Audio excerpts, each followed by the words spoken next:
감사합니다. 반갑습니다. 목사님 말씀하신 대로 제가 미국에서 온 지가 며칠 안 됐습니다. 그리고 시차 적응도 사실 좀 시간이 걸리고요. 그리고 제가 미국에 산 지가 지금 49년이 됐어요. 1976년도에 이민을 갔거든요. 대한민국에서 13년을 살고 미국에서 49년 살고, 제가 지금 사역하는 교회도 영어로 하는 교회예요. 저희 교회 장로님들 뭐 좀 조금 저희 교회 문맥이나 컨텍스트를 알려드리면, 저희 교회 장로님들이 두 분은 백인, 세 분은 중국인, 한 명은 한국인, 그런 교회예요. 그래서 영어로 설교하고 영어로 사역하는 그런 교회에서 25년 동안 사역을 하고 있는데, 뉴욕에서 여기 화성 봉담에 와서 같이 설교를 하는데 여러분들이 제 말을 알아들으실까 하는 의심이 아직도 있고 확신이 안 생깁니다. 가끔가다 영어로 하고 막 이렇게 될 텐데요. 제가 어떻게 한국말이 부족해서 죄송하지만 미국에서 너무 오래 살았어요. 저를 이렇게 불러주셔서 너무나 감사합니다. 우리 이상민 목사님 감사드리고, 또 오늘 찬양해 주신 우리 찬양팀, 기도해 주신 김정선 집사님, 그리고 섬기신 모든 분들 너무나 감사드려요. 이렇게 개척교회 함께 예배드릴 수 있고, 이런 분위기에서 같이 예배할 수 있는 이게 너무 특권이고, 또 이렇게 설교할 수 있도록 해주셔서 너무나 감사합니다. 오늘 목사님 말씀하신 것처럼 오늘 아침에 예배 설교는 웃음, 그리고 오후에는 울음이에요. 처음에는 제가 울음으로 시작하고 웃음으로 끝내려고 그랬다가 제가 바꿨어요 나중에. 그래서 오늘 웃음을 시작하고 울음으로 끝나는데, 그 설교가 웃음의 설교가 그냥 웃고 가는 게 아니고, 울음의 설교는 그냥 울리려고 하는 설교 아니라는 걸 먼저 기억하시고, 웃음의 제목을 웃음이라고 했지만 웃기는 게 하나도 없어도 기대를 하시면 안 돼요. 네. 근데 하여튼 웃으면 복이 옵니다. 네, 웃으면 복이 와요. 웃음이 전염됩니다. 누군가 이렇게 크게 웃으면 따라 웃게 되고, 그리고 리액션이 좋지 않은 사람들도 약간의 미소를 질 때도 있습니다. 웃는 것이 건강에 좋고 웃음이 인생에 도움이 된다고 말하는 사람들이 많이 있거든요. 그래서 사람들은 아마 유머 있는 사람들을 좋아하는 것 같아요. 그리고 잘 웃는 사람들을 또 좋아합니다. 남자들은 자기 유머에 반응이 좋고, 그리고 리액션이 많이 있으면은 더 오버해서 웃기려고 할 때가 많이 있는 것 같아요. 그래서 크게 웃는 사람들 매력이 있다라고 하고, 어떤 글을 봤더니 여성들이 이렇게 크게 웃으면서 목젖이 보일 정도로 입을 크게 열어서 웃는 모습이 참 매력이 있다라는 그러한 모습을 본 것 같은데, 우리 한국 여성들은 그렇게 웃는 분들이 그렇게 많지 않죠.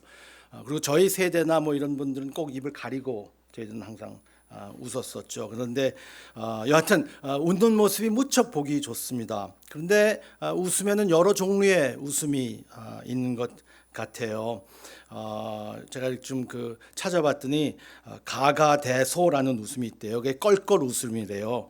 그리고 가소, 거짓 웃음, 건소, 건성으로 웃는 웃음, 좀 아까 여러분들이 보여주신 거, 그리고 경소, 남을 업신여겨서 웃는 것, 냉소, 뭐 비웃는 웃음, 뭐 이런 것들 많이 있대요. 너털 웃음도 있고, 비웃음도 있고, 눈웃음도 있고, 뭐 소웃음도 있고, 쓴웃음도 있고, 억지 웃음도 있고, 찬웃음, 콧웃음, 함박웃음, 헛웃음, 뭐 여러 가지 웃음이 많이 있대요. 그런데 이 웃음이 좋다고 제가 말씀을 드렸는데 사실 모든 웃음이 순수하고 가벼운 것이면 참 좋은데 전염이 되거든요. 그런데 모든 웃음이 그렇게 순수하고 좋은 것 같지는 않습니다. 왜냐하면 제가 이미 말씀드린 대로 비웃음도 있고 냉소도 있거든요. 교만의 웃음도 있고 불신의 웃음도 있어요. 오늘 본문을 통해서 저희들은 세 가지의 웃음을 좀 보려고 합니다. 아브라함과 사라의 이야기를 통해서 저희들이 세 가지의 웃음을 보는데 불신의 웃음, 믿음의 웃음, 그리고 놀라움의 웃음입니다. 이 세 가지의 웃음을 좀 저희들이 말씀을 통해서 볼게요. 불신의 웃음에 대해서 저희들이 좀 보면 여호와께서 마므레의 상수리 나무들에 있는 곳에서 나타나셔서 아브라함과 대화를 나누실 때 사라의 웃음을 가지고 이제 불신의 웃음을 저희들이 볼 수 있습니다. 근데 여기서 몇 가지 저희들이 좀 그 성경을 읽으면서 관찰하고 갈 수 있는 건 무엇이냐 하면 아브라함이 손대접하기를 무척 좋아했고 그리고 그 손님을 초청해서 대접을 합니다. 여호와께서 나타나셨는데 아브라함 보기에는 사람이 셋이 서 있는 것 같았다라고 써 있어요, 성경에. 그래서 이 말씀을 보면서 여호와께서 나타났는데 사람이 셋이 서 있는 것은 어떤 의미일까라고 해서 성경학자들이 삼위일체를 이야기하는 것이 아닐까라고 해서 이제 많은 논문을 쓰기도 한 것 같습니다. 저는 개인적으로 삼위일체로 볼 수도 있고 아닐 수도 있다라고 생각을 하는데요. 왜냐하면 오늘 여기서 주시는 이 내러티브의 이 말씀은 삼위일체의 교리를 가르치시려는 말씀이 아닙니다. 여기서 중요한 것은 삼위일체의 교리를 찾는 것이 여기에 레슨이 아니고 하나님이 직접 찾아오셨다는 것이 놀라운 일입니다. 제가 이따가 그거에 대해서 좀 더 설명을 드릴 거예요. 하나님이 직접 아브라함에게 찾아오셔서 놀랄 만한 복음을 선포하십니다. Good news, 좋은 소식, 복된 소식을 선포하시는 것이 여기에 메시지입니다. 둘째로 저희들이 볼 수 있는 것은 아브라함의 정성 어린 섬김이에요. 물과 떡을 조금 가져오겠다고 했지만 그는 사실 송아지를 준비합니다. 그래서 접대합니다. 그 당시 문화는 손대접을 잘하는 문화였었어요. 우리도 좀 그런 것 같아요. 우리 문화도 좀 그런 문화죠. 그래서 손대접을 잘하고 제가 어릴 때 한국에 있을 때에도 저희 할머니가 지나가시는 상인이 그냥 지나가는 법이 없고 모든 분들이 저희 집에서 같이 식사했던 그런 기억이 납니다. 그래서 우리 문화도 그런 문화이고 이 교회 와서도 뭐 우리 이상민 목사님께 너무나 큰 환대를 받고 어제 저녁에도 우리 장로님 만나면서 얼마나 큰 그러한 환대를 받았는지 모릅니다. 아마 최고의 선물이었었던 것 같아요. 그래서 제가 저의 아내에게 막 페이스타임으로 막 자랑하고 막 그랬거든요. 이렇게 환대가 많이 있었어요. 이렇게 환대하고 아브라함이 이 손님을 대접할 때에 그 사라는 커튼 뒤에서 이 대화를 듣고 있습니다. 설거지를 하면서 했는지 음식을 준비하면서 했는지 어떤 일이 있었는지 모르겠지만 오늘 이 창세기 기자는 저희들에게 어떻게 설명을 하고 있냐 하면 그 손님과 그리고 아브라함이 대화하는 모든 그런 대화를 듣고 있었다.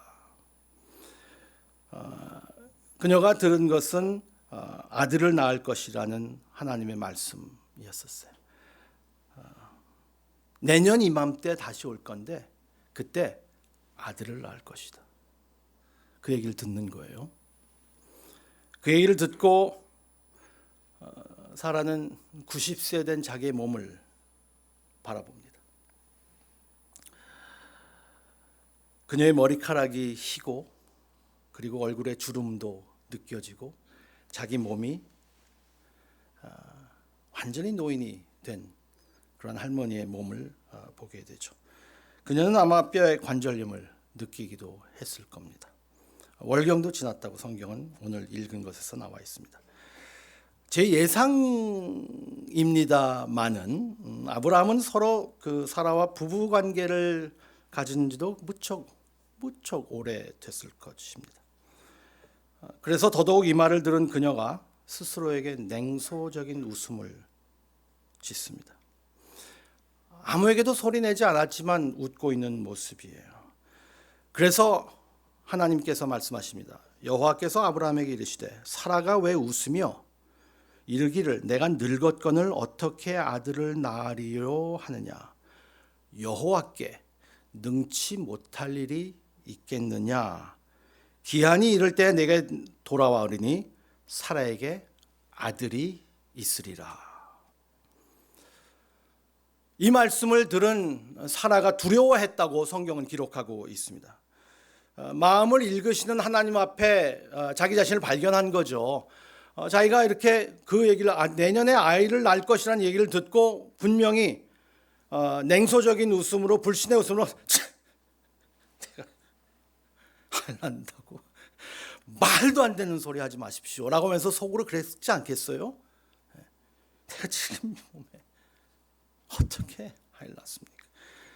그 마음을 읽으신 하나님이 왜 웃고 있느냐? 내 아내가 저기서. 그래서 사라가 두려워했을 것 같아요.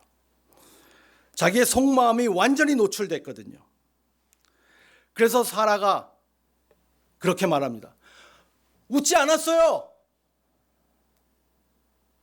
저 안 웃었는데요.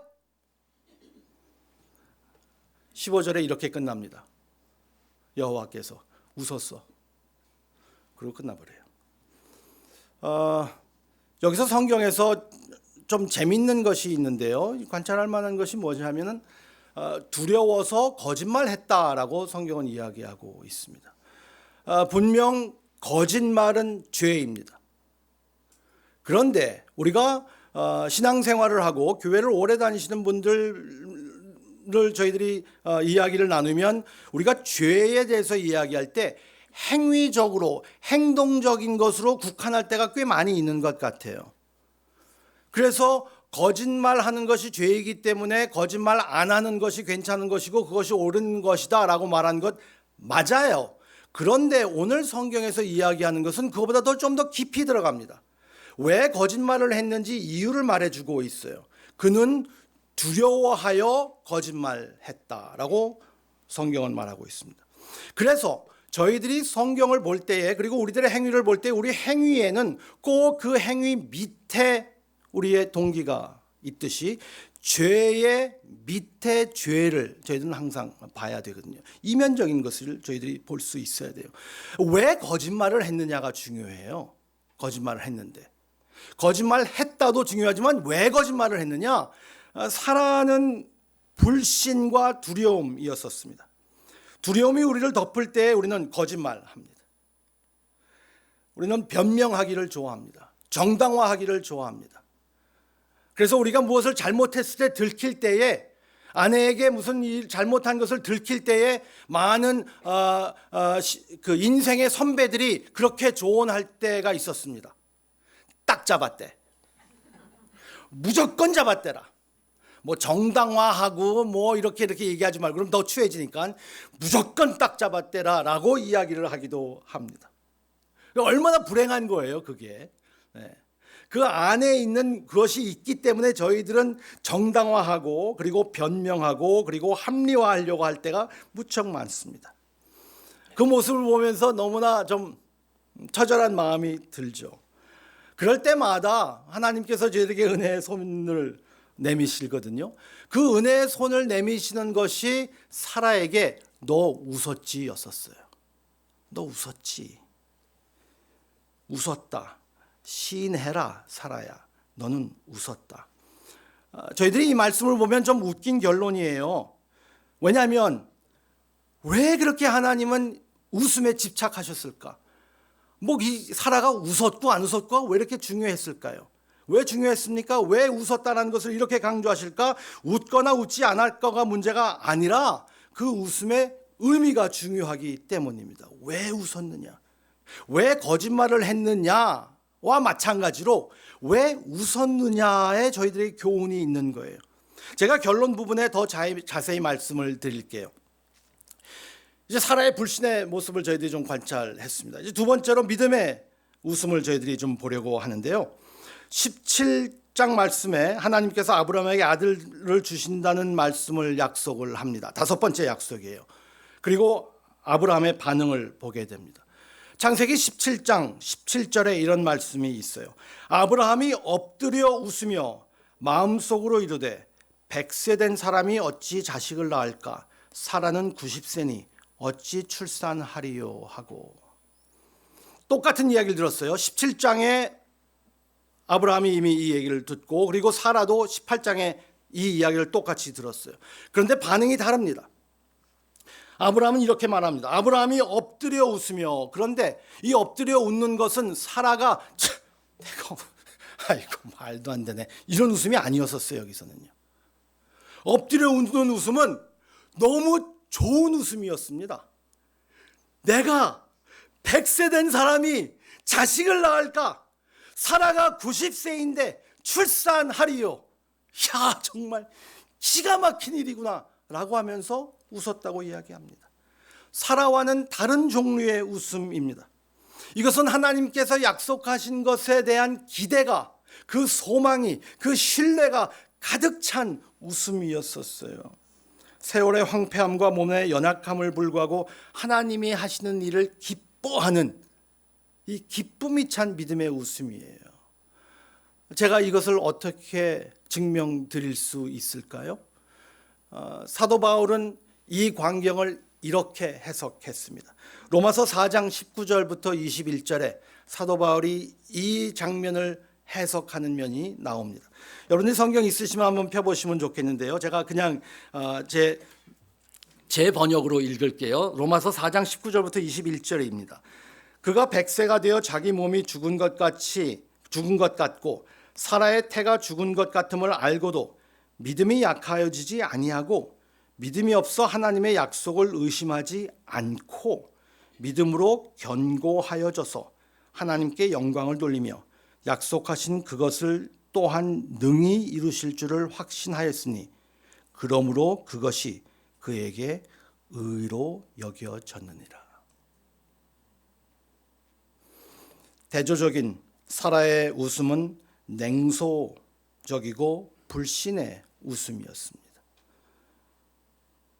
그런데 이것이 이야기의 전부라면 저희들은 사라에 대해서 약간 좀 부정적인 생각을 가지고 있을지 모를 것 같아요. 그래서 사라가 정말 믿음의 사람이 아니구나라고 결론을 내릴지 모르겠습니다. 그러나 신약 성경 히브리서에서 나머지 이야기를 저희들이 얻고 갑니다. 바로 거기 사도 히브리서 11장에 믿음의 영웅들이 쫙 나오거든요. 정말 믿음으로 산 사람들의 이름이 쫙 나옵니다. 그 중에 사라의 이름이 등장해요. 11장 11절에 이런 말씀이 있습니다. 믿음으로 사라 자신도 나이가 많아 단산하였으나 잉태할 수 있는 힘을 얻었으니 이는 약속하신 이를 미쁘신 줄 알았음이니라. 약속하신 이가 미쁘신 줄, 약속하신 이가 신실하신 분이다. 그분을 신뢰했기 때문에 도저히 일어날 수 없는 일이 일어났다라는 것을 믿었다는 말이에요. 틀림없이 무슨 일이 일어났어요. 이제 그 사라가 냉소적인 웃음에서 히브리서 11장 11절에 이 히브리 기자가 사라의 모습을 재조명하는 그 기간에 중간에 무슨 일이 분명히 일어났기 때문에 사라의 이 변화를 저희들이 좀 추적해 봐야 합니다. 손님들이 떠난 후에도 사라가 여전히 그가 들은 것을 생각했을 겁니다. 특히 하나님께서 말씀하신 것에 대해서 좀 꽂혀 있었는지 모르겠어요. 하나님께 능치 못할 일이 있을까? 하나님께 능치 못할 일이 있을까? 그것에 대해서 깊은 묵상이 있었는지 모르겠습니다. 잊을 수가 없었어요. 하나님께 능치 못할 일이 있을까? 그 질문에 직면해야만 했었습니다. 하나님께 능치 못할 일이 있습니까? 주님께 어려운 일이 있습니까? 우리가 기도할 때에, 기독교인들이 기도할 때 하나님께 이렇게 기도합니다. 전능하신 하나님, 모든 것을 하실 수 있는 하나님, 하나님께 가능하지 못한 일이 있을까? 사라는 이 말씀을 하신 분을 생각하기 시작하면서 여호와께 능치 못할 일이 있겠느냐라는 질문의 힘을 느꼈습니다. 여기서 저희들은 강조점을 찾아야 합니다. 여호와께 능치 못할 일이 있겠느냐라는 것에 저희들이 어디에 강조를 둬야 될까요? 여호와께 능치 못할 일이 있겠느냐라고 읽으시겠어요? 아니면 여호와께 능치 못할 일이 있겠느냐라고 읽으시겠어요? 사라는 어디에 힘을 준 것 같습니까? 사라의 변화가 어디서 온 것 같습니까? 능치 못할 일이 없을 것이다, 다 가능하다, 이렇게 변했을까요? 아니면 사라는 여호와께, 하나님께는, 하나님을 묵상하며 하나님을 생각하며 하나님이 어떤 분이신가 하는 것을 깊이 깨달을 때에 여호와께는 능치 못할 일이 없을 것이다. 여호와께 능치 못할 일이 없습니다. 그분이 약속하셨다면, 그분이 말씀하셨다면 이루어질 겁니다. 왜? 그분이 말씀하셨기 때문에. 약속하신 분을 미쁘신 분으로 여겼기 때문에 믿음으로 노년에 잉태하는 기적을 받았다는 것이에요. 믿음의 본질에 대해서 정말 아름다운 교훈입니다. 믿음은 우리의 처한 상황을 넘어서 우리에게 약속하신 하나님의 성품과 그 약속을 붙잡는 거거든요. 아니, 다시 말해서 믿음은 하나님의 그 약속하신 성품과 그 하나님의 약속에 붙잡힌 바 되는 것입니다. 하나님의 약속이 저를 붙잡고 있는 것이고 하나님의 성품이 저를 붙잡고 있는 것이, 내가 붙잡는 것보다 하나님께 붙잡힌 바 되는 것. 믿음 그 자체 존재로 무슨 일이 일어난다라는 허망한 거짓말을 믿지 마시기 바랍니다. 믿음 그 자체로 어떤 일이 일어난다. 종교개혁을 일으킨 많은 사람들이, 16세기 종교개혁자들은 믿음은 물을 담는 손이요, 물을 마시는 입이요, 물을 보는 눈이라고 이야기했어요. 중요한 것은 내 손이나 내 입이나 눈이 아니라 내가 무엇을 들고 있고 무엇을 마시고 무엇을 보고 있냐라는 그것이 중요하다는 것입니다. 믿음은 하나님께서 하시는 이 일에 붙잡힌 바 되는 것이죠. 단순히 믿는 것이라는 망상에 빠지시 마시기 바랍니다. 믿음은 긍정적인 생각이 아닙니다. 믿음은 그냥 긍정적인 생각으로 믿습니다, 됩니다, 하자, 가자, 화이팅 아니에요. 믿음은 약속에 근거합니다. 믿음은 불가능을 가능케 한다는 자기 체면이 아닙니다. 자기 체면을 두고 믿음은 불가능을 가능케 한다. 그 말은 나폴레옹이 했어요. 내 사전에 불가능이 없다. 그 믿음 아니에요. 자기 확신이에요. 근데 믿음은 어느 대상인가, 하나님이 그 약속을 하셨기 때문에라고 성경은 이야기하고 있습니다. 믿음인 다 된다가 아니에요. 제가 그 예를 잠깐 드리는데, 오늘 찬송 예배 이렇게 시작하면서 찬송 부른 노래하고 좀 반대되는 메시지라서 제가 좀 죄송스러운 마음이 좀 있어요. 근데 한번 생각해 보셨으면 좋겠어요. 오늘 찬송에 베드로가 물 위로 걷는 찬송을 했어요. 그래서 물이 바다가 되고 우리도 물을 걷는다. 마태복음의 14장에 나온 말씀인데, 5천 명의 사람들을 먹이시고 그 오병이어 보리떡 5개 그리고 물고기 2마리로 그 많은 사람을 먹이시고 기적을 경험했습니다. 그리고 예수님은 기도하시러 올라가시고 제자들은 배를 타고 갑니다. 그때 큰 풍랑이 일었습니다. 예수님께서 걸어가십니다. 물 위로 걸어가세요. 예수님이. 제자들이 너무 무서워서 귀신이다, 귀신이 오나 보다 라고 해서 무서워하는데 예수님이 평안하라, 나다 그러셨어요.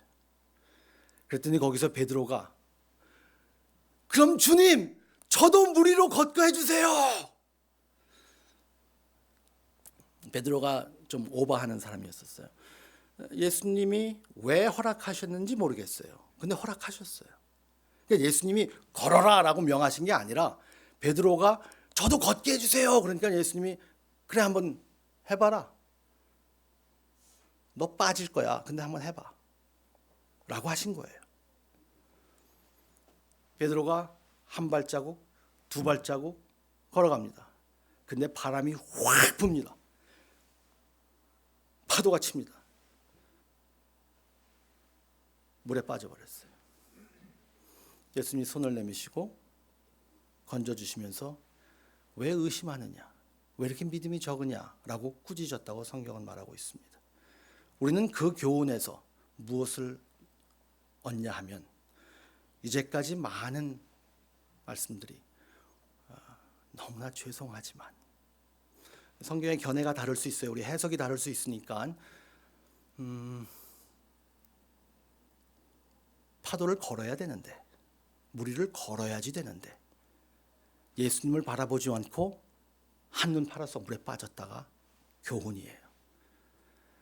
정말 그 말씀은 그 말씀을 하고 있는 것일까? 만약에 그게 교훈이었다면 베드로는 그날부터 물 위를 걷는 연습 기도 들어가야 됩니다. 물 위를 걸어야지. 주여! 철야기도 해야죠. 금식해야죠. 열심히 기도해서 물 위를 걷어야죠. 믿음이 있어야 되니까. 근데 그게 교훈이었을까요? 만약에 그랬다면 다른 제자들은 베드로보다 더 혼났어야 돼요. 나오지도 않았으니까. 그런데 그 다른 제자들 혼내지 않으셨어요. 꾸짖지 않으셨습니다. 여기서 주시는 말씀은 무엇일까? 믿음을 통해서 내가 물 위를 걷는 것이 중요한 것이 아니라 물을 걷지 않고도 주님이 누구라는 것을 알 수 있는 것이 믿음의 힘이라는 것이에요. 마태복음의 말씀은 예수님이 누구인가를 증명하는 것이지 내가 무엇을 할 수 있느냐를 보여주는 말씀이 아닙니다. 주님이 누구이신가? 예수님은 과연 어떤 분이신가? 예수님이 물 위를 걸으라 하면 걸을 수 있어요. 그런데 예수님이 그 말씀을 안 하시면 못 걸어요. 예수님이 누구인가 하는 거예요. 믿음은 약속에 근거합니다. 약속에 근거하지 않는 믿음은 믿음이 아니라 어리석음입니다. 하나님이 말씀을 주셨을 때 그것이 하나님의 말씀이면 어떤 상황이나 감정이나 그 밖에 어떤 상황에서도 신뢰할 수 있습니다. 왜? 주님께는 능치 못할 일이 없기 때문입니다. 사라는 이후에 이것을 믿었다는 것이에요. 하나님의 자녀를 책임지시고 그 자녀들을 끝까지 인도하신 것을 믿기 어려우십니까? 우리의 죄를 누르고 거룩한 삶을 살도록 간섭하신다는 것이 믿기 어려우신가요? 하나님이 우리의 생각을 붙드시고 그리스도의 형상을 닮아가도록 하실 능력이 있다는 것이 믿기 힘듭니까? 하나님께는 능치 못할 일이 없습니다. Is anything too hard for the Lord? 하나님께 능치 못할 일이 있을까? 하나님께서 우리에게 요구하시는 일, 하나님이 약속하시고 하나님이 명령하신 것 불가능해 보입니까? 여러분들이 살고 있는 상황이 하나님을 위해서 살고 있는 사람이 너무 버거워 느껴지시나요? 우리 자녀들을 볼 때, 부모님들, 친구들, 교회를 바라볼 때, 우리의 신앙을, 내 자신을 볼 때 어떻습니까? 우리에게는 어려울 수 있어요. 그런데 주님께는 어렵지 않습니다. 그게 믿음이에요. 약속에 근거하는 것.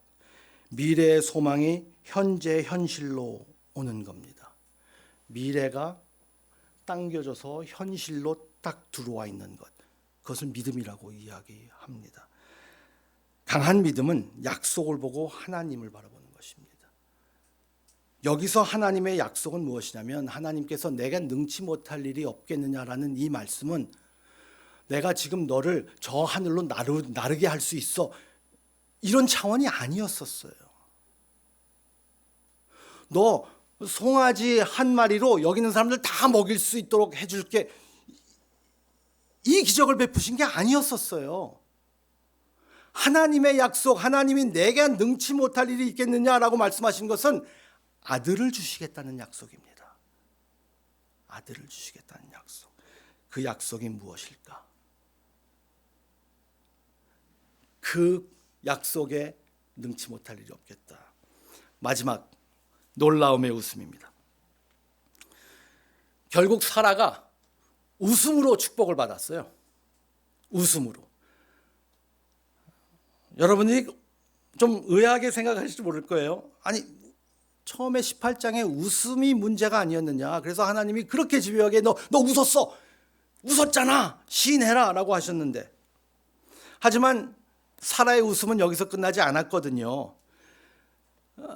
창세기 21장 6절과 7절에 이런 말씀이 있습니다. 제가 가지고 있는 번역으로 제가 읽어드릴게요. 창세기 21장 6절과 7절. 저기 나오네요. 제가 그러면 저걸로 새 번역으로 같이 읽죠. 야, 여기는 저렇게 딱 센스가 기가 막히네. 누가 그러시더라고요.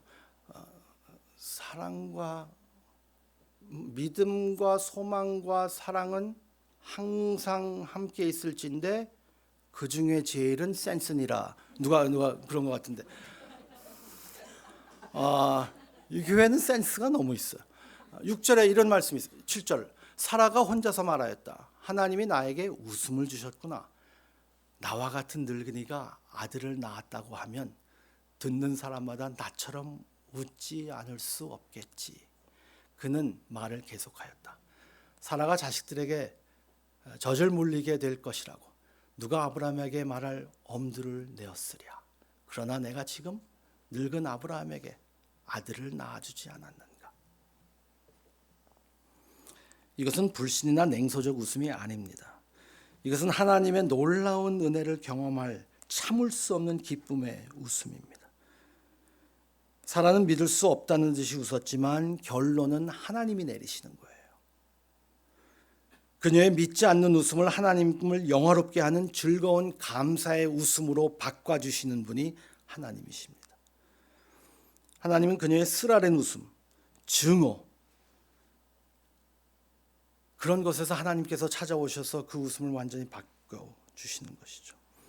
그래서 13절 15절에 그런 말씀이 있잖아요. 계속 하나님께서 내가 이 나이에 어떻게 아를 낳을 수 있겠어요? 월경도 지났는데 어떻게 낳아요? 그런데 하나님께서 웃음을 주십니다. 불신을 깨닫게 해주시는 반면에 사라에게 확신을 주시는 말씀이에요. 불신을 깨닫고 확신을 갖게 해주시는. 그래서 하나님은 사라에게 젠틀하게, 아주 젠틀하게 불신을 보게 하십니다. 그리고 15절에 계속 이 말씀을 뇌리에 치게 하십니다. 하나님께 불가능한 일이 있느냐? 하나님께 능치 못할 일이 있겠느냐? 이 말씀을 히브리어로 직역하면 이러한 말로 나온다고 합니다. 신학자들이. 하나님께 다 놀라운 일이 있겠느냐? 하나님께 이거보다 더 놀라울 일이 있겠느냐?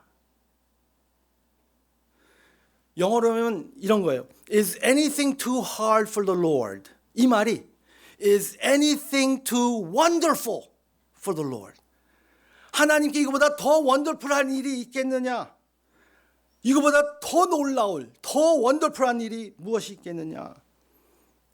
엄청난 하나님의 약속의 말씀이에요. 능치 못할 일이 없고요, 더 놀라울 일이 없다라고 합니다. 상상할 수 없을 정도로 우리에게 놀라운 사랑을 주셨습니다. 더 놀라운 일이 있지 않겠느냐?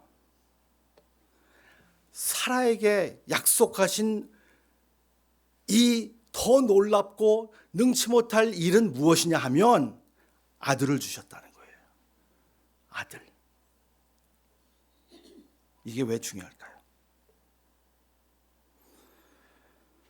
사라는 아들을 낳을 수 없었어요. 불가능한 일이었어요. 90세 할머니예요. 이미 다 기한이 지난 분이에요. 아이를 낳을 수 없는 분에게 하나님께서 아이를 낳게 하시면서 이것보다 더 놀라울 일이 있겠느냐? 근데 하나님은 더 놀라울 일을 보내주셨어요. 어떤 일이요? 사라는 아들을 낳을 수 없는 사람이 아들을 낳았는데, 신약에서 더 놀라운 일을 주신 것은 마리아는 아들을 낳으면 안 되는 여인인데 아들을 낳았어요. 그 아들이 바로 우리에게 구원자로 오시는 예수 그리스도예요. 그 여인은, 그 소녀는 아이 낳으면 안 돼요. 더 놀라울 일이 있겠느냐?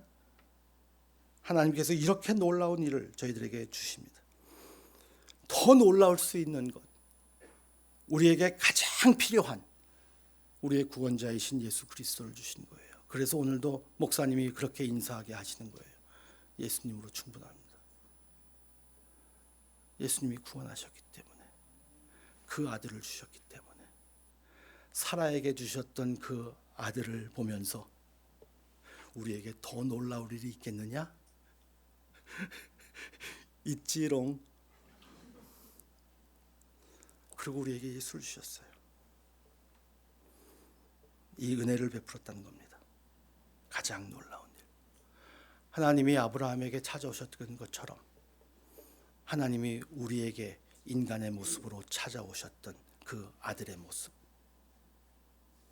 도저히 아들을 낳으면 안 되는 그 여인을 통해서 우리에게 인간의 모습으로 오신 하나님, 그게 더 놀라운 일이에요. 가장 연약한 모습으로, 가장 힘없는 아기의 모습으로, 누가 젖을 먹여주지 않으면 먹지 못하는 그러한 아기로, 자기 뒤처리도 못하는 그러한 아기로 하나님이 오셨어요. 더 놀라울 일이 있겠느냐? 인간으로 오신 하나님이 우리를 대신해서 십자가에 죽으시고 부활하십니다. 이것보다 더 놀라울 일이 있겠느냐? 전 이것보다 더 놀라울 일이 없을 거라고 생각합니다.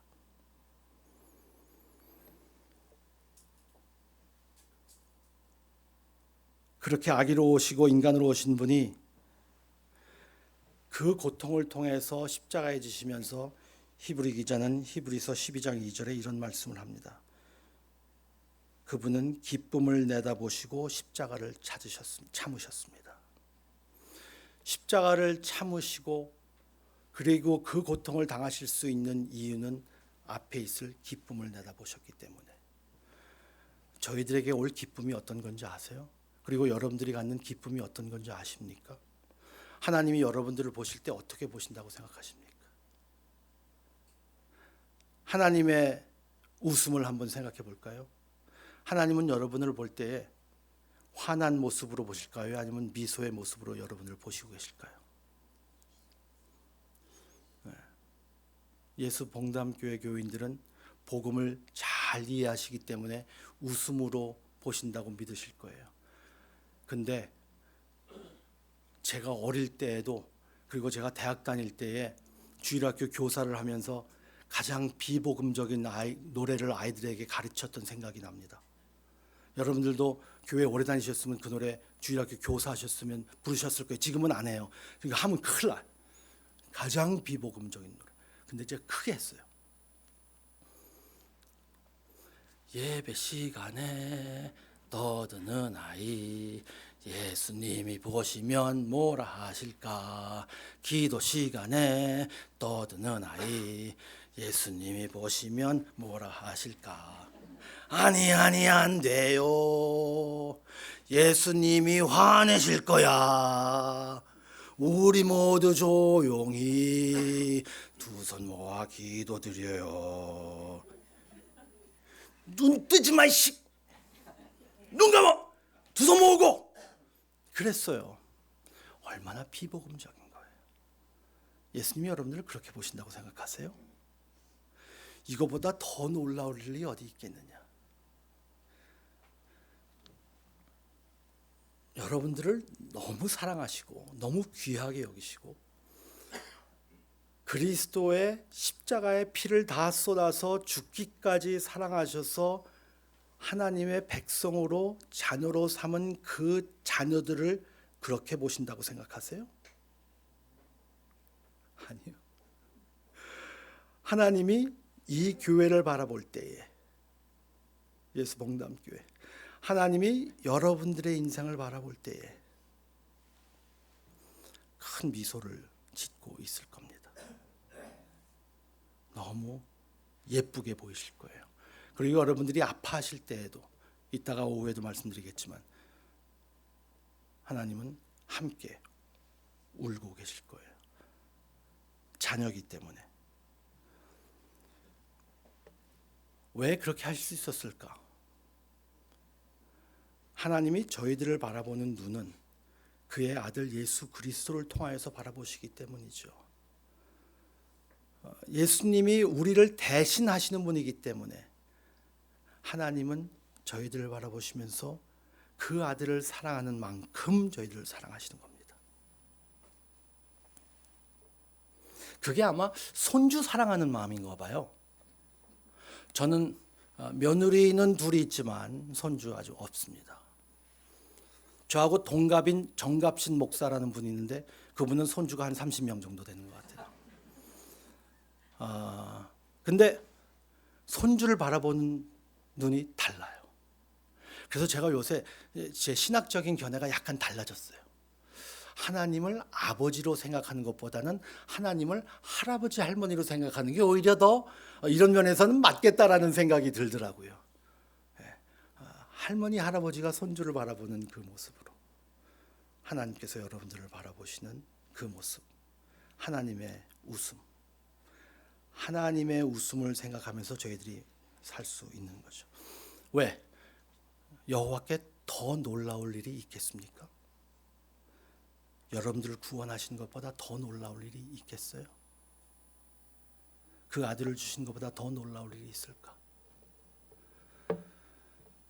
하나님께 가능치 못할 일이 있을까? 그 여호와를 오늘도 기억하시기 바랍니다. 하나님, 오늘도 이 말씀을 통하여서 하나님의 신실하심, 하나님의 약속을 저희들이 묵상합니다. 하나님께서 말씀을 통하여서 여호와께 능치 못할 일이 있을까? 여호와께 더 놀라울 일이 있을까? 우리를 위하여서 인간의 모습으로 찾아와 주신 그 일보다, 우리를 대신해서 십자가를 지신 그 일보다,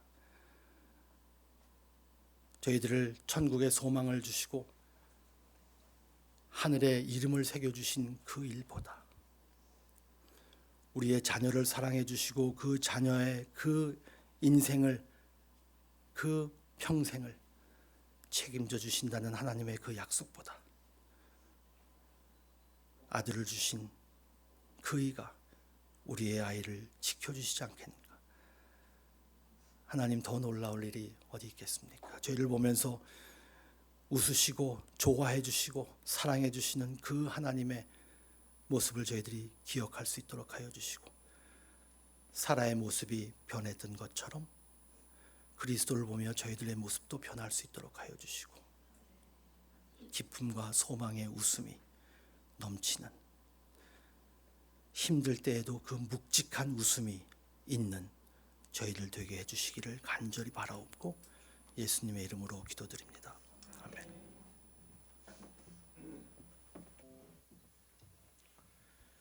이제는 우리 주 예수 그리스도의 은혜와 하나님의 무한하신 사랑하심과 성령님의 교통하심이 함께 모여 예배하는 모든 성도들 머리 위에 이제로부터 영원토록 함께 하시기를 간절히 축원합니다.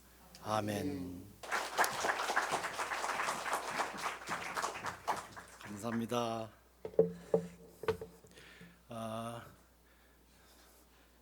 지금 뉴욕이 새벽 1시 9분입니다.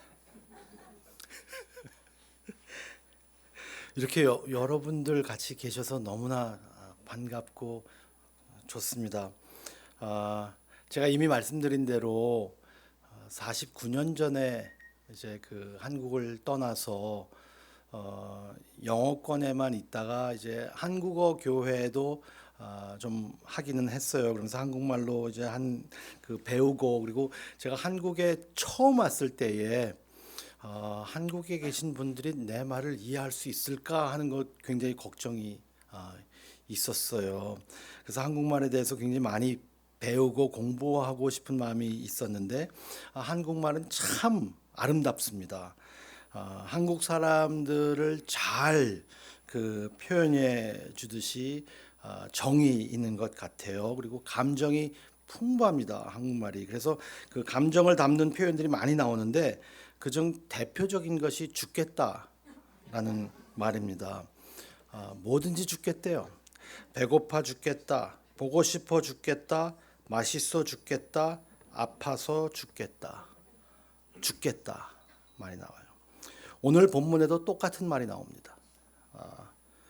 탄식이라는 단어입니다.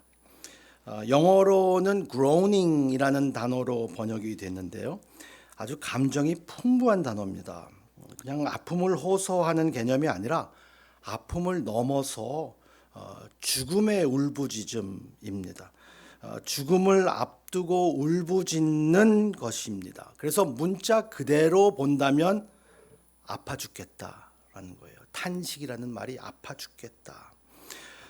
영어 성경에서 22절은 아이를 낳는 고통으로 비유를 했어요. 그 고통, 그 탄식에 대해서. 근데 제가 이걸 좀 후에 더 설명을 드리겠습니다. 옛날에는 아이를 낳는 것은 산모의 생명의 위험이 따랐습니다. 엄마가 죽을 수도 있었고, 그리고 옛날에는 사실 산모가 죽었잖아요. 옛날에 오래전에는. 그리고 이 탄식은 전쟁터에서 탄식하는 그 병사를 연상시키기도 합니다. 옆에 있는 그 친구가 전우가 쓰러져 가고 죽어가는 모습들, 그래서 아파하는 그러한 모습들을 표현할 때에 이 groaning, 이 탄식이라는 단어를 사용했다고 합니다. 죽어가는 모습, 죽음, 탄식. 그래서 오늘 이 본문을 보면 탄식이라는 단어가 3번 나와요. 그래서 그 3가지의 탄식을 한번 같이 보겠습니다. 3가지의 울음입니다. 피조물의 울음, 하나님의 자녀의 울음, 그리고 성령님의 울음입니다. 피조물의 울음, 하나님의 자녀의 울음, 성령님의 울음. 처음에 20절부터 22절 보면 피조물의 울음을 볼 수 있어요. 사도 바울이 피조물의 과거, 현재, 미래 상태에 대해서 3가지로 말하고 있거든요. 20절에 첫째로 피조물이 허무한데 굴복했다라고 이야기합니다. 피조물이 허무에 굴복했다. 아담의 불순종으로 인한 과거의 심판을 말씀하는 것 같아요. 그래서 하나님께서 우리에게 자유를 주셨지만 불순종으로 인하여서 허무한 것에 굴복했다. 아담으로 인하여서 땅이 심판을 받았다라는 겁니다. 하나님의 심판을 설명하는데 이 사도 바울은 아주 재밌는 표현을 사용해요. 뭐 재밌다고 하기는 약간 좀 어폐가 있기는 하지만 하나님의 심판을 바울은 어떤 단어를 사용하냐면 허무함이라는 단어를 사용해서 표현을 합니다. 하나님의 심판은 허무함이다. 이 세상의 모든 것이 다 허무해지는 거예요. 그냥 이렇게 끝나버리면 너무 허무한 거잖아요. 허무하다. 아무 의미가 없는 것. 그래서 허무 개그가 허무한 거예요.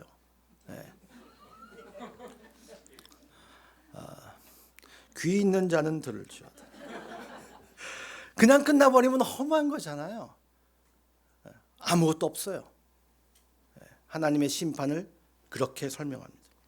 두 번째로 피조물에 해방된다고 또 21절에 이야기하거든요. 피조물의 허무한 것이 영원하지 않을 것이다. 허무한데 그것이 영원하진 않을 것이다.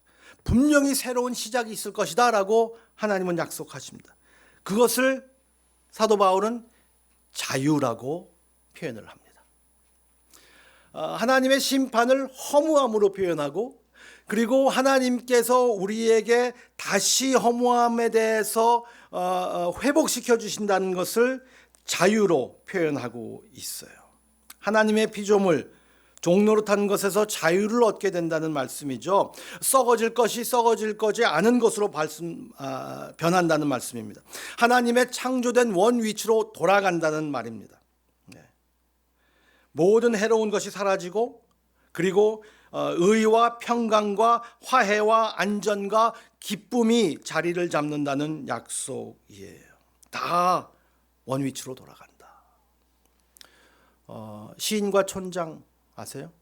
시인과 촌장의 노래가, 유명한 노래가 있습니다. 제가 아주 좋아하는 노래 중에 하나입니다. 그것이 풍경이라는 노래입니다. 이 세상의 풍경 중에 가장 아름다운 풍경은 모든 것이 제자리로 돌아가는 풍경이에요. 그것을 성경은 자유라고 이야기하고 있어요. 제자리로 돌아가는 것, 하나님의 의도로 돌아가는 것이 자유예요. 그 자유는 내가 모든 것을 할 수 있는 것을 하는 것이 자유가 아니고요. 성경에서는 이 자유를 이렇게 설명합니다. 제자리로 돌아가는 것. 물고기의 자유를 어떻게 설명하시겠어요? 물고기의 자유는 무엇입니까? 물고기가 물에서 이렇게 있으면서 땅을 걸어가고 땅에 이렇게 기어가는 짐승을 보고, 그리고 하늘을 나르는 그러한 새를 보면서 나는 왜 이렇게 갇혀 있어? 나도 자유를 찾아야 되겠다. 그래서 물에서 펄쩍 나옵니다. 땅에 착착합니다. 자유를 얻은 겁니까? 죽어요. 물고기의 자유는 물 안에 있습니다. 하나님의 사람들의 자녀는, 인간의 자유는 그 형상대로 만들어주신 하나님 안에 있을 때의 자유가 있는 거거든요.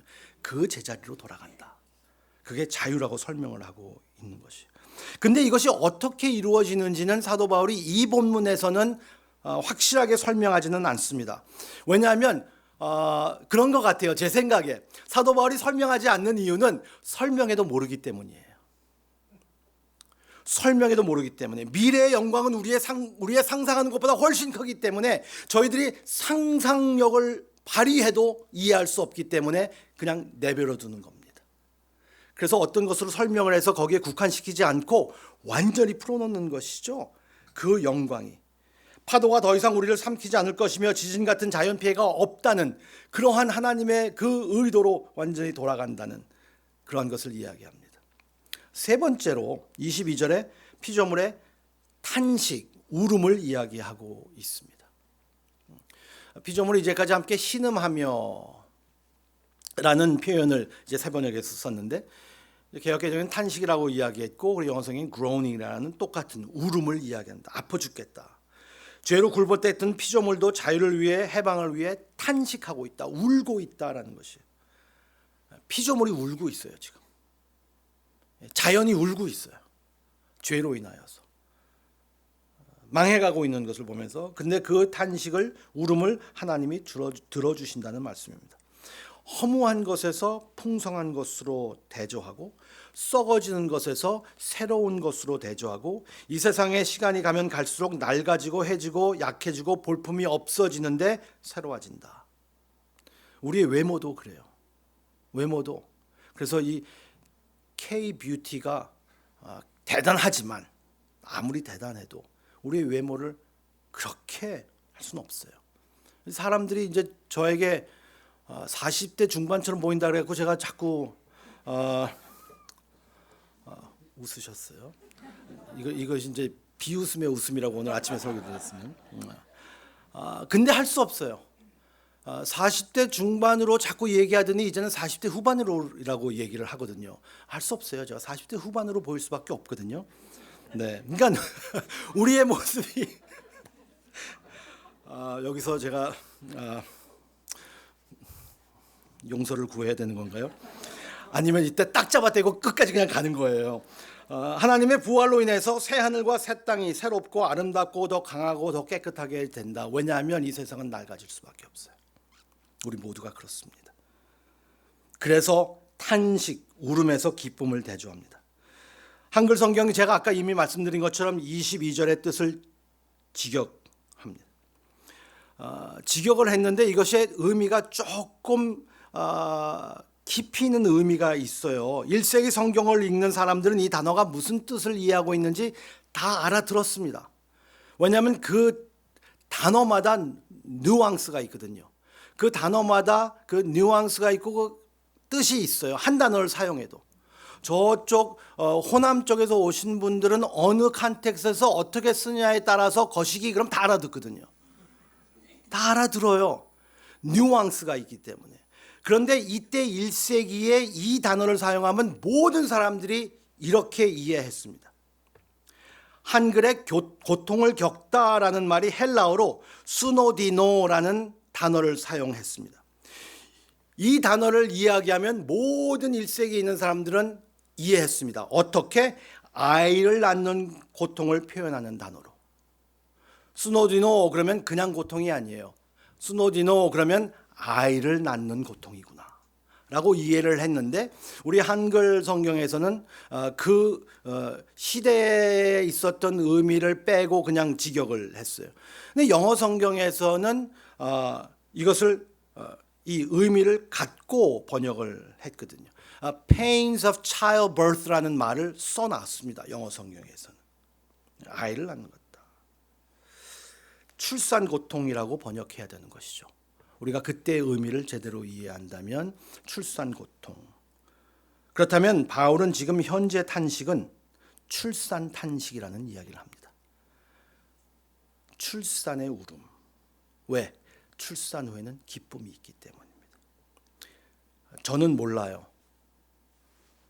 도저히 이해할 수 없어요. 3명을 낳는데 저는 그 출산의 고통을 저는 모릅니다. 아이들이 어떻게 성장했는지 뭐 그것도 저는 잘 몰라요.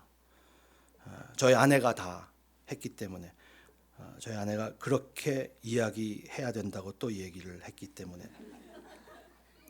아이들의 크는 과정들 뭐 이런 거 이야기하면 저희 아내가 목사가 강대상에서 거짓말하면 안 되니까 진실로 얘기해라 그 얘기를 했어요. 그래서 아이를 키울 때 뭐 이런 말 표현을 쓰면 안 됩니다. 아이를 키우는 것을 보면서 이렇게 표현을 해야지 정확합니다.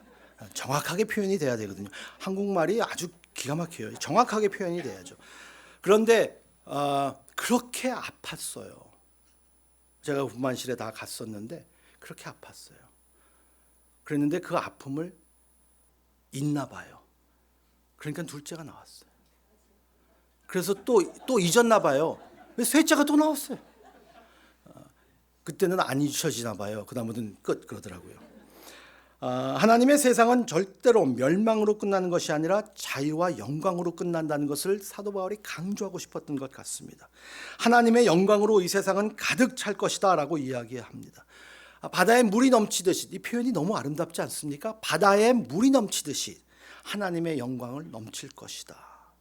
지금 피조물이 울고 있지만, 그리고 볼품 없어지고 썩어져 가는 것 같지만 이제 이것을 바라보십시오라고 하면서 대조해 주는 모습입니다. 울음은 피조물의 울음으로 그치는 것이 아니라 하나님의 자녀도 울고 있다고 23절과 27절에 말하고 있습니다. 22절과 23절에 하나님의 자녀와 피조물의 유사한 것을 볼 수 있습니다. 22절에 피조물이 탄식하고 있다라고 말하고 23절에는 피조물뿐 아니라 우리도 속으로 탄식하고 있다. 신음하고 있다. 세 번역은 신음이라는 단어를 사용했는데요. 같은 의미를 가지고 있습니다. 그리스도에 속한 사람들도 울고 있다라는 거예요. 탄식하고 있다. 신음하고 있다. 이게 그리스도인의 고민인 것 같습니다. 하나님 믿으면 기쁨이 있어요 라고 전도받았거든요. 하나님 믿으면 막 즐거워요 라고 전도받았어요. 목회하면 하나님 믿는 사람들하고만 맨날 만나니까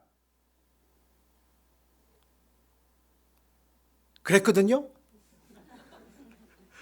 이게 그리스도인의 고민입니다.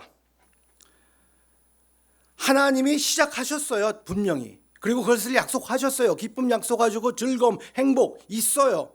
그럼에도 불구하고 이 세상에서 완전히 이루어진 그 세상을 아직 가지 않았습니다.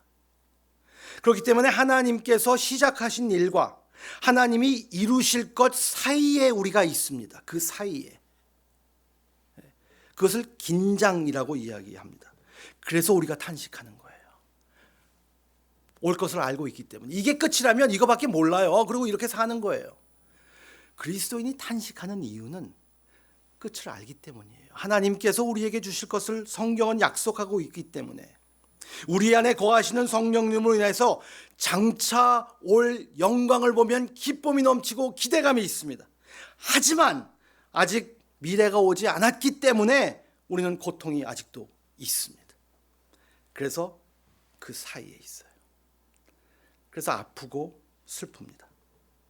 우리 속에는 예수님처럼 되고 싶은 마음이 있습니다. 그분처럼 완전해지기를 바랍니다. 그리고 미움도 갖지 않고 시기 질투도 없이 모든 사람들을 사랑하고 예수님처럼 살기를 바라는 마음이 깊이 있어요. 저희들이. 분명 우리의 육체가 변해서, 그리고 우리의 마음도 우리의 영혼도 모든 것이 생각이 변해서 주님의 영광스러운 것으로 될 것입니다. 그날을 고대하고 있어요. 그런데 저희들의 현실은 고대하는 것과 딱 일치가 되지 않습니다. 그 사이에 있는 것이 긴장입니다. 저희는 소망을 잃지 않을 거예요. 왜냐하면 23절의 말씀을 붙잡고 있기 때문입니다. 23절에 분명히 약속하고 있기 때문에 소망을 잃지는 않습니다. 우리가 중간에 낀 시대에서 어떻게 생각하고 어떻게 살아야 할지를 가르쳐주고 있어요. 저는 인생의 모든 것이 이 긴장 안에 들었다고 생각합니다. 둘 다 붙들어야 되는 거예요. 현실, 지금의 고통과 불안점과 미래에 올 완전을 동시에 붙잡고 있어야지, 하나만 붙잡고 있으면 안 됩니다. 그래서 현재의 고난도 피부로 느끼는 것이 현실이고, 미래의 영광도 주님의 부활로 확신하는 진실입니다. 이것을 같이 붙잡고 있다면 그리스도인들은 이 세상에서 가장 부정적인 사람이면서 또한 가장 긍정적인 사람이 되어야 합니다. 두 가지가 같이 있어야 돼요. 이게 복잡한 거예요. 우리보다 더 부정적인, 그리고 낙관적인, 낙심이 있는 사람들이 어디 있겠습니까? 왜냐하면 우리는 죄를 알기 때문에. 얼마나 죄가 불행하게 만듭니까? 그렇기 때문에 이 죄를 볼 때마다 저희들은 부정적일 수밖에 없어요. 하지만 그리스도가 부활하셔서 우리에게 완전한 세상을 주신다는 것을 알고 있기 때문에 우리는 무한대 긍정적일 수밖에 없어요. 그 시대에 우리가 살고 있기 때문에 우리는 동시에 부정적이며 동시에 긍정적이게 됩니다. 복잡하죠? 네, 답이 없어요. 하나 택하면 우리는 무너집니다. 왜? 우리는 하나님의 나라에 이미 오시고 완전히 오실 하나님 나라에 속해 있기 때문에 저희들은 이 긴장 안에 있는 겁니다. 거기서 우리는 무엇을 해야 할까요? 이 긴장 속에서 우리는 무엇을 해야 할까요? 성경은 제시하고 있는 것을 이야기합니다. 기다리라. 그리고 기다릴 수밖에 없습니다.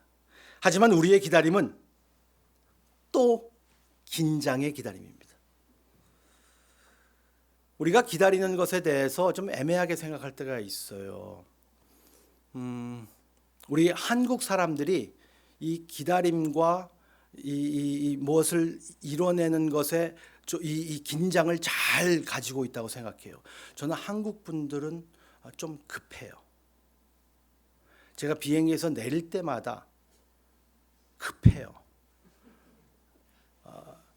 안전벨트 불이 꺼져야지 일어나야 되는데, 저는 한국 비행기 탈 때마다 그 어나운스먼트, 미국 비행기에서는 그 어나운스 별로 안 해요. 근데 한국 비행기는 꼭 그 어나운스를 합니다. 안전벨트가 꺼지면 일어나세요. 근데 우리 한국 사람들은 벌써 일어나야 돼. 네, 벌써 일어나야 돼요. 그리고 나가야 돼요. 제가 이번에도 미국에서 오는데 인천에 도착했는데 제 옆에 두 분이 앉아 계셨어요. 그래서 제가 일어나서 이제 짐을 꺼내는 사이에 이 사이로 들어가시는 거예요. 그래서 제가 이렇게 하셔서 어디로 가시려고요? 그러니까 제 앞에 그냥 딱 쓴 거예요. 급하셔요. 그거 어차피 기다려야 되는데. 급해요. 버스도 제가 이렇게 있는데 옆에 앉으신 분이 좀 비켜주세요. 제가 나가야 돼요. 그런데 일어나셨어요. 그 다음 정거장에 있는데 아직 정거장 반도 안 갔는데 서 계셔야 되는 거예요. 그래서 결국 저도 그 정거장에서 내려야 되기 때문에 같이 내렸어요. 하고 제가 이건 뭐지? 그랬어요. 그런데 동시에 신호등에서 90초, 막 120초 막 이래요. 큰 길 서울에. 야, 그 많은 사람들이 다 기다려요. 한 명도 그냥 지나가는 사람이 없어요. 이 파란 사람 사인이 나와야지만 다 움직여요. 전 뉴욕에서요 그냥 지나갑니다. 한국은 그렇게 하면 안 되는 거죠. 이제 법 때문에 그렇지만 잘 기다리시오. 그래서 기다리지 못하면서도 기다리는구나.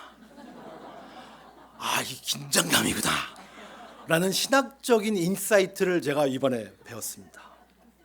23절과 25절을 비교해 보세요. 23절에 이렇게 나와 있습니다. 제가 읽는 성경에서는 탄식하며 기다리는 것. 고대하면서 신음하는 것이에요. 고대하면서. 탄식하며 기다리는 것. 즉 열심히 기다리는 것을 말합니다. 이게 어떤 의미일까? 열심히 기다려라. 25절에는 만일 우리가 보지 못하는 것을 바라면 참음으로 기다릴지니라. 여러분, 열심히 기다리는 것과 참음의 기다림의 차이가 뭡니까? 이렇게 하는 게 열심히 기다리는 거고 이렇게 하고 있는 게 참음의 기다림일까요? 열심히 기다리는 것과 참으면서 기다리는 것에 긴장을 놓치면 안 된다는 말이에요. 너무 열심히 오버해서 인내를 잃어버려도 안 되고 너무 참아서 우리의 기대감을 잃어버려도 안 된다는 말씀입니다. 그리스도인은 이 긴장을 놓치면 안 된다는 말씀이에요. 어떤 사람들은 그냥 마냥 기다리라고 합니다. 그냥 기다려. 급하면 어제 오지 그랬어. 그런다는 사람들이 있다고 합니다. 그냥 마냥 기다리라. 그게 믿음이라고 이야기합니다. 어떤 사람들은 기다리세요. 믿음이에요. 하지만 그것은 열정과 기대감을 잃고 게으름과 무관심으로 연결됩니다. 성도는 하나님의 약속과 하나님의 성품을 믿고 신뢰해야 되기 때문에 저희들은 움직입니다. 그런데 반면에 또 어떤 사람들은 기다리지 못해서 탈입니다. 하나님의 손을 비틀고 우리의 열심으로 오버할 때가 있습니다. 마치 우리의 육신의 부활이 완전히 이루어진 것처럼 조금만 몸에 어떤 이상이 있고 세상이 이렇게 되면은 세상이 이렇지 않아야 되는 것, 천국에 와 있는 것처럼 그렇게 오바를 할 때가 있습니다. 그거는 믿음이 아니라 분수에 지나친 행동이라고 생각합니다. 하나님은 당신의 시간에 당신의 방법으로 하나님의 주권을 행사하실 겁니다. 정말 급한 상황에서는 이 진리가 믿기가 너무 힘든 것은 사실이에요. 하나님의 약속이 이루어질 때까지 우리는 열심으로 기대하고 인내해야 합니다. 기다림. 그 기다림이 그냥 버스 지나가는 것처럼 기다림이 아니라 그 기다림 속에서 하나님이 어떤 역사를 이루시고 있는가 하는 하나님의 성품을 배우는 거거든요. 저희들은 기다려야 돼요. 아직 하나님의 나라가 이 땅에 완전히 이루어지지 않았습니다. 근데 열심으로 기다리고 인내하면서 기다리는 이 긴장을 놓치면 안 됩니다. 너무 한쪽으로 치우칠 때 있어요. 어떤 사람들은 자기의 성격에 따라서 우리가 기다리는 동안에 이거라도 해야 됩니다. 어떤 사람들은 아니 우리는 기다려야 돼. 자꾸 오버하지 마. 뭐 자꾸 행위를 세우려고 그래요. 우리는 그냥 엎드려서 기다려야 됩니다. 둘 다 맞았습니다. 둘 다 해야 됩니다. 답이 뭘까요? 없어요. 이게 너무너무 기가 막힌 겁니다. 답이 없다라는 게. 왜냐하면 긴장 속에 있기 때문에. 저희들이 어떻게 할까? 그 시간에 기다리라. 그 기다릴 수 있는 힘을 하나님은 주십니다. 그 힘을 하나님이 주신데 로마서 5장 1절부터 5절까지 이런 말씀을 주셨어요. 제가 가지고 있는 성경에서 제가 읽어드릴게요. 그러므로 우리가 믿음으로 의롭다 하심을 받았으니 우리 주 예수 그리스도로 말미암아 하나님의 화평을 누리자. 또한 그로 말미암아 우리가 믿음으로 서 있는 이 은혜에 들어감을 얻었으며 하나님의 영광을 바라고 즐거워하느니라. 다만 이뿐 아니라 우리가 환난 중에서도 즐거워하나니 이는 환난은 인내를, 인내는 연단을, 연단은 소망을 이루는 줄 아미로라. 소망이 우리를 부끄럽게 하지 아니함은 우리에게 주신 성령으로 말미암아 하나님의 사랑이 우리 마음에 부은 바 됩니다. 소망이 우리를 부끄럽게 하지 않는다 그랬습니다. 우리가 열심히 그리고 차분히 이 기다림을 어떻게 할 수 있을까? 소망 때문이에요. 소망은 희망사항과 다릅니다. 희망사항은 제 체면이에요. 이렇게 됐으면 좋겠지, 저렇게 됐으면 좋겠지. 성경에서 소망이라는 개념은 확실히 미래에 이루어질 것을 확신하는 것을 소망이라고 이야기합니다. 여러분 성경 한번 쭉 보세요. 성경은 소망이라는 단어를 사용할 때마다 그 일은 꼭 이루어지는 것을 소망하는 겁니다. 소망. 그래서 소망이에요. 희망사항이 아닙니다. 청바지가 어울리는 여자, 김치찌개를 먹어도 고춧가루가 안 끼는 여자, 그런 여자가 좋더라는 변지섭의 희망사항이에요. 그 노래 아세요? 그렇지만 소망은 그냥 내가 바랬으면 이랬으면 하는 것이 아니라 확실한 것. 제가 예를 한번 드릴게요. 아들이 셋이 있어요. 지금은 30대이지만 셋째 아이가 태어났을 때에 형이 첫째가 6살이었고 둘째가 4살이었어요. 애들이 너무 착해요. 아이들 다 도와주고. 그래서 이 아이들에게 제가 선물을 주겠다고 저희 아내랑 같이 그때만 하더라도 장난감을 뭐 그냥 온라인으로 사고 뭐 컴퓨터로 뭐 이렇게 할 때가 아니라 장난감 가게를 가야 됐었습니다. 미국에 토이즈 R 어스라는 가게가 있습니다. 거기 운전하고 토이즈 R 어스를 갑니다. 운전하고 점점 그 사인이 크게 있습니다. 점점 그 앞으로 갑니다. 그 갈 때 아이들이 기대감이 차 있습니다.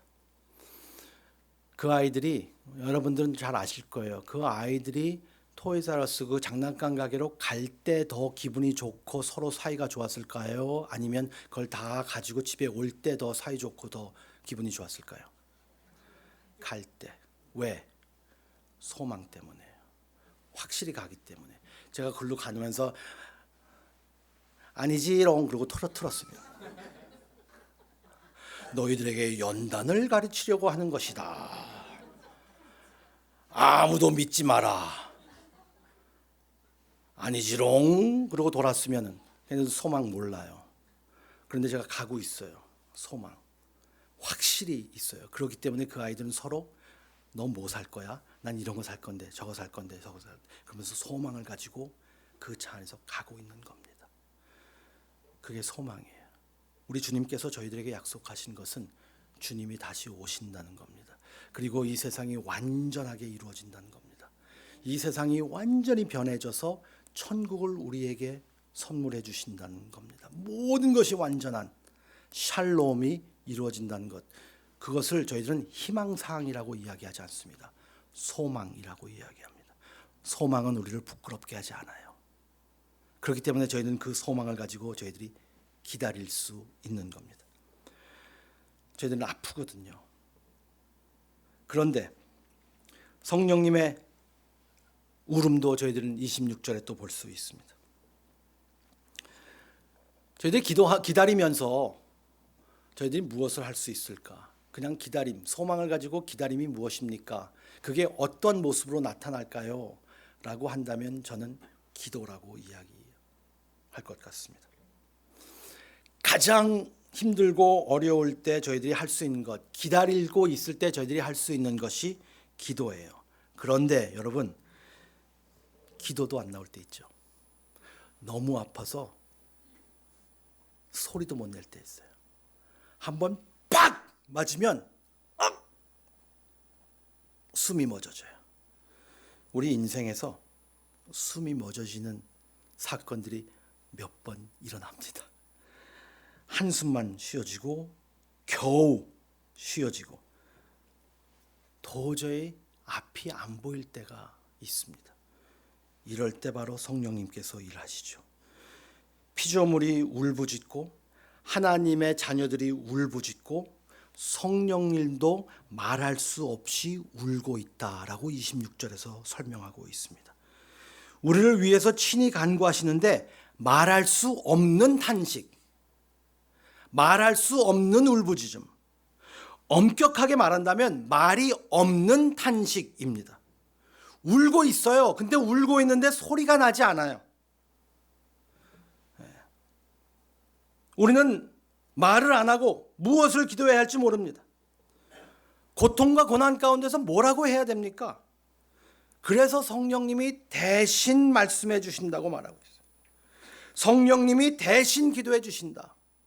제가 기도하는 것마다 잘못된 기도일 것이고 다른 사람들의 마음을 헤아리지 못하는 기도일 수도 있습니다. 그런데 말이 없다고 의미가 없는 것은 아닙니다. 성령님이 우리를 도우십니다. 우리는 약하기 때문에 성령님께서 도우십니다. 내가 뭐라고 기도해야 할지 모르기 때문에 성령님께서 대신 기도해 주신다고 이야기하고 있습니다. 하나님의 뜻대로 우리를 대신해서 기도해 주시고 계시다. 고통과 고난을 당하고 있는 우리 이웃들을 위해서 성령님이 대신 울어주신다. 아무 힘 없이 그저 하루하루 견디고 살고 있는 사람들을 위해서 성령님이 대신 울어주신다. 자녀들이 힘들어하는 것이 마치 자기의 잘못인 것처럼 괴로워하는 부모들을 위해서 성령님이 울어주신다. 사회가 너무 삭막하고 외롭고 앞이 보이지 않아 자신감을 잃어가는 청년들을 위해서 성령님이 울어주신다. 사회에서 소외당하고 있는 분들을 위해서 성령님이 기도하시며 울고 계신다.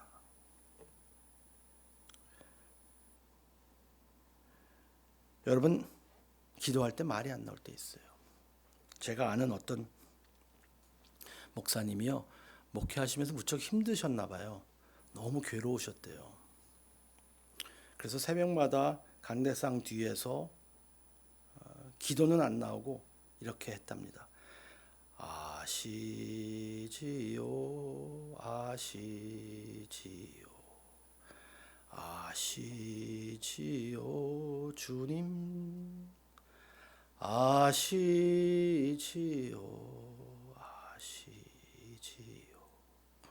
아시지요, 주님, 아시지요. 그리고 시계를 봤더니 3시간이 지나갔대요. 그냥 주님 아시지요, 주님이 아시지요. 성령님께서 저희에게 그 얘기를 해주시는 거예요. 우리가 어떤 단어를 사용해서 표현해야 할지, 어떤 울음으로 이 아픔을 표출해야 될지 우리도 모르고 있을 때에 성령님이 대신 울어주신다.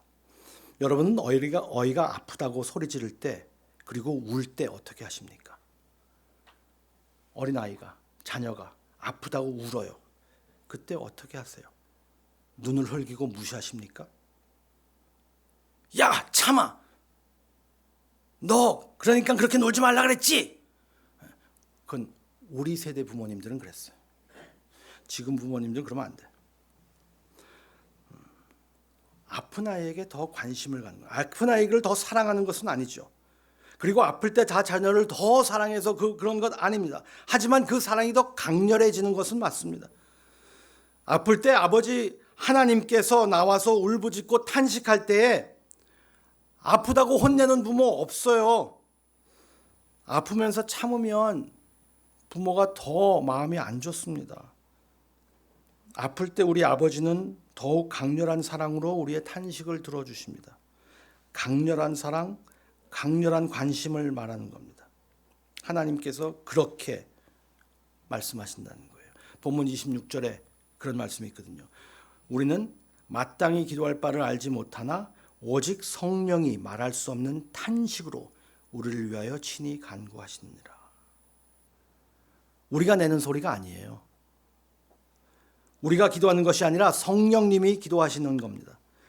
중보라는 말은 대신해서 하신다는 겁니다. 성령 하나님께서 우리를 대신하신다. 어떻게 해요? 소리를 낼 수 없는 탄식으로 성령 하나님이 탄식하신다. 죽음의 울부짖음이 아파 죽겠다. 상상하지 못하는 고통을 말씀드리는 겁니다.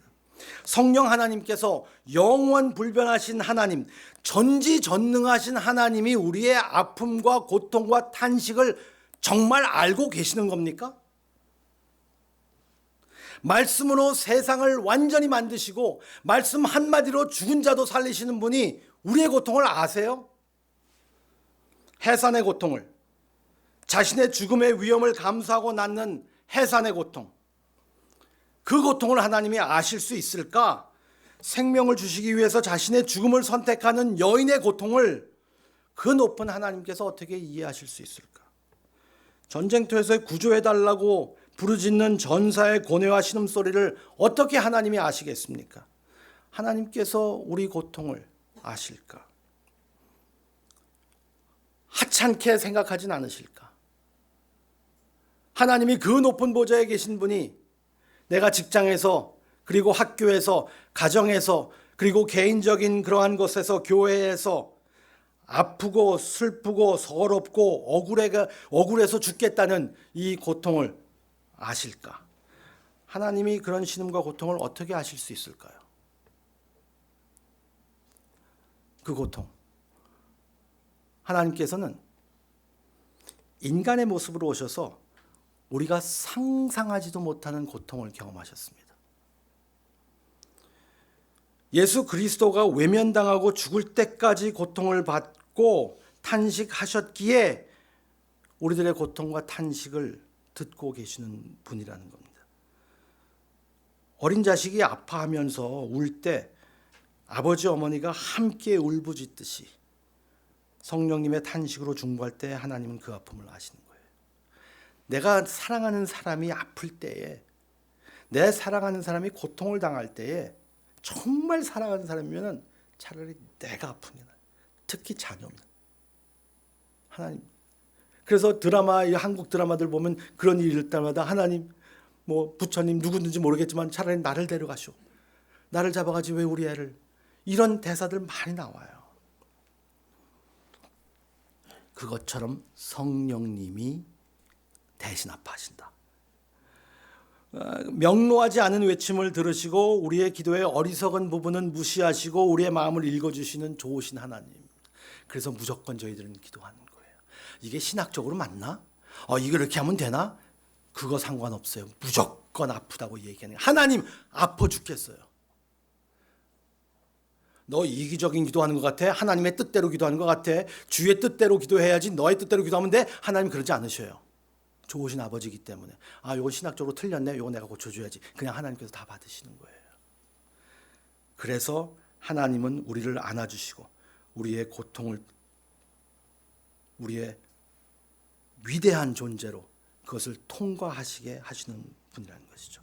왜냐하면 언젠간 그 고통이 끝날 거기 때문이에요. 언젠가는 그 울음이 끝날 때이기 때문입니다. 하나님 절대로 저희들에게 뚝 하지 않으셔요. 울 수밖에 없어요. 근데 성령님이 대신 울어주시고 계세요. 악이 끝이 나고 여러분이 다시 영광의 모습으로 살 수 있기 위해서 예수님께서는 아파 죽겠다로 아파하신 것이 아니라 정말 죽었어요. 정말 죽었어요. 아픔을 다 감수하시고. 이게 믿어지는지 모르겠어요. 이게 믿어지는 게 대단한 거 아닙니까? 저는 신앙생활을 오래 했고 목사도 35년을 하면서 목회를 하고 있지만 이게 믿어지는 게 전 너무너무 대단해요. 18절의 말씀을 한번 다시 보시기 바랍니다. 18절의 말씀이 어떻게 나와 있습니까? 현재 우리가 겪는 고난은 장차 우리에게 나타날 영광의 견주어는 아무것도 아니라는 나는 생각합니다. 사도 바울이 고백하는 거예요. 현재 겪는 고난을 무시하는 게 아니에요. 그런데 이것을 견디게 할 수 있는 것은 소망의 힘이라는 것이에요. 소망의 힘. 왜냐하면 장차 올 영광은 이거에 비해서 아무것도 아니기 때문에 확실히 있는 것을 가지고 있다면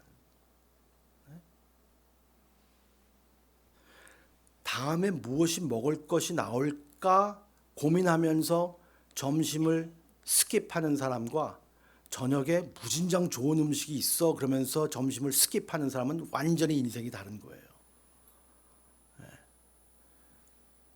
18절에서 분명히 말씀하고 있잖아요. 영광을 얻기 위해서 예수님은 고난을 당하셨다. 그 고난을 저희들이 동참하는 겁니다. 우리에게도 고난이 있어요. 그 고난이 너무 크고 너무 가깝고 너무 무겁게 느껴집니다. 그 고난을 무시할 수 없어요. 그래서 저희들은 우는 거예요, 하나님한테. 하나님 어떻게 이렇게 됩니까? 라고 하는 거예요. 아파요. 너무 아파 죽겠어요. 그리고 현재 여기서 사도 바울이 말씀합니다. 현재의 고난을 무시하지 말라. 현재의 고난 있다. 그러나 이 현재의 고난을 장차 올 영광과 그 영광을 통해서 바라봐라. 그러면 이 현재 고난이 어떻게 해석이 되는지. 오늘 이상민 목사님 기도하시면서 계속 그런 기도하셨어요. 예수님을 사랑하는 마음, 예수님께서 우리에게 해주신 일, 그 사건을 통해서 우리의 삶을 해석할 수 있게 해달라고 기도. 저는 그게 너무너무 깊이 있고 신학적으로도 그렇고 우리의 삶에서도 지혜로운 삶이라고 생각해요. 거기에 제가 숟갈을 얹어서 말씀을 드리면 미래에 올 영광을 바라보면서 현재를 해석해야 합니다. 왜냐하면 저희들은 그 소망이 있기 때문에. 소망은요 절대로 우리를 부끄럽게 하지 않습니다. 저희 아들이 셋이 있는데요. 저희 막내가 교회를 안 다녀요. 자꾸 저희가 고민이에요. 그렇게 기도를 하는데 제가 처음에 몇 개월 전에 너 하나님 믿니? 그랬더니 그러더라고요. 걔를 생각하면 너무너무 참 안 됐습니다. 저희 아내하고 같이 그 아이를 위해서 기도하면서 저희들은 이 말씀을 붙잡고 있습니다. 소망은 우리를 부끄럽게 하지 않는다. 소망은 부끄럽게 하지 않습니다. 왜냐하면 현재의 우리 어려움, 제가 말한 건 너무 정말 작은 것 같고 그렇지만 여러분들이 경험하시는 그 모든 것들 다 장차 올 영광엔 비교도 안 됩니다. 그래서 사도 바울은 이렇게 얘기하는 거예요. 비교도 안 되기 때문에 비교하지 마십시오. 대조하십시오. 그것을 반대로 봐야 되는 거예요. 비교해서 이게 더 크네. 그래. 이게 아니라 완전히 다른 세상을 하나님께서 약속하신 겁니다. 이 고백이 우리의 울음 속에서도 들려지기를 바랍니다. 저희들이 울고 있을 때 이 고백이 현재의 고난은 장차 나타날 영광과 비교할 수 없습니다.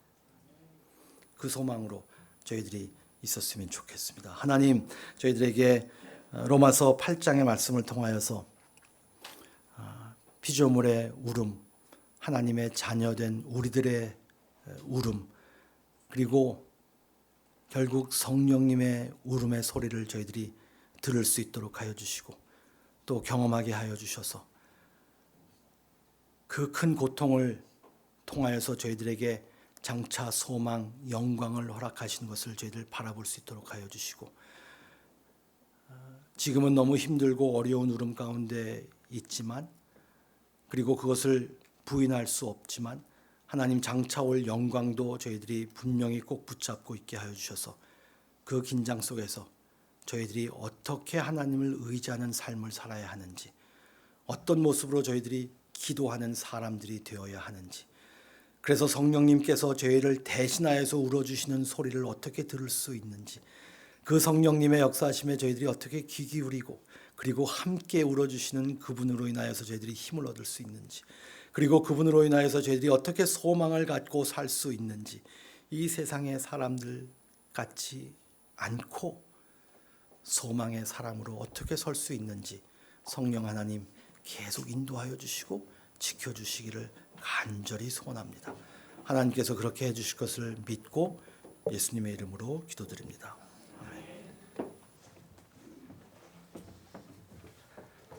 감사합니다. 우리 삶에 항상 긴장이 있죠. 긴장.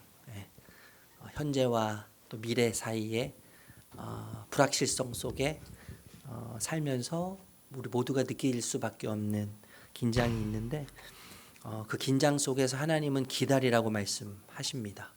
약속하시면서 기다리라고 하시는데 그 기다림을 통해서 우리가 갈망하고 소원해야 될 것은 하나님의 성품을 믿고 기다리면서 하나님의 성품이 기다림의 시간 속에서 채워지는 것이라고 생각하게 됩니다. 그리고 하나님의 성품을 배우기를 다시 한번 기대하게 됩니다. 예.